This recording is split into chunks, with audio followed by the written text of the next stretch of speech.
नमस्कार, आप live cities देख रहे हैं। आपने सावित्री का नाम सुना होगा, जिसने यमराज के हाथ से अपने पति के प्राण वापस लौटा लाए थे। सावित्री ने यमराज से लड़कर पति को मौत के मुंह से निकाल लिया था। कलावती ने बाघ के मुंह से पति पारस को बचा लिया। वाकया बगहा का है।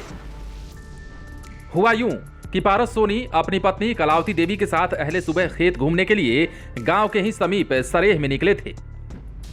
तरुअनवा गांव के पास वीटीआर के जंगल से निकलकर आए बाघ ने 60 वर्षीय पारस सोनी पर हमला कर दिया। इस दौरान उनकी पत्नी कुछ दूरी पर थी, लेकिन जान बचाकर भागने के बजाय वो पति को बचाने की कोशिश करने लगी और जोर जोर से शोर मचाने लगी। शोर सुनकर लाठी डंडे आदि के साथ बड़ी संख्या में ग्रामीण जुट गए, जिसके बाद बाघ उन्हें छोड़कर जंगल की ओर चला गया। इस दौरान पारस सोनी का एक हाथ बाघ चपा चुका था। इस घटना के बाद ग्रामीण पारस सोनी को संभालने में लगे लोग ही ये कह रहे थे कि तब बाघ ने खेत में काम रहे पारस गुरु पर हमला कर डाला था। हालांकि ये दोनों जिंदा तो बच गए, लेकिन गंभीर रूप से घायल हैं। दोनों घायलों को फौरन इलाज के लिए हरनाटांड पीएचसी पहुंचाया गया, जहां ड्यूटी पर मौजूद डॉक्टर राजेंद्र काजी ने आरंभिक इलाज के बाद इन्हें रेफर कर बेहतर चिकित्सा के लिए अनुमंडलीय अस्पताल भेज दिया है। मुखिया प्रतिनिधि ने बताया कि सरेह में बाघ के फुटप्रिंट मिले हैं। इस घटना के बाद ग्रामीणों में भय का माहौल है कि वे सरेह की ओर जाने की हिम्मत नहीं कर पा रहे हैं।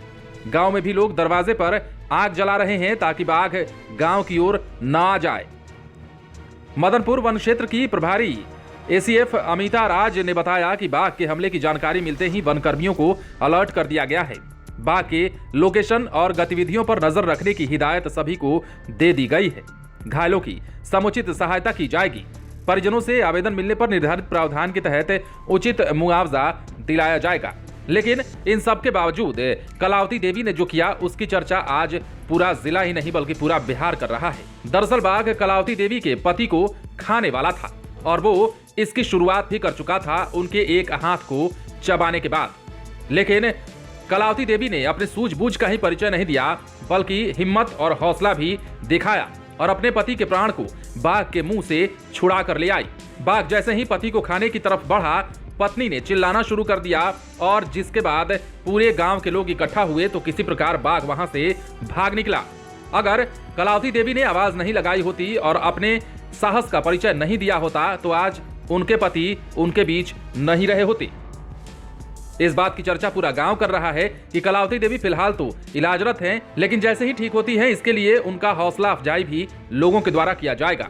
आप बने रहें लाइव सिटीज के साथ। यदि आपने इस चैनल को सब्सक्राइब नहीं किया है तो सब्सक्राइब कर लीजिए ताकि हम आपको खबरों से अपडेट रख सकें।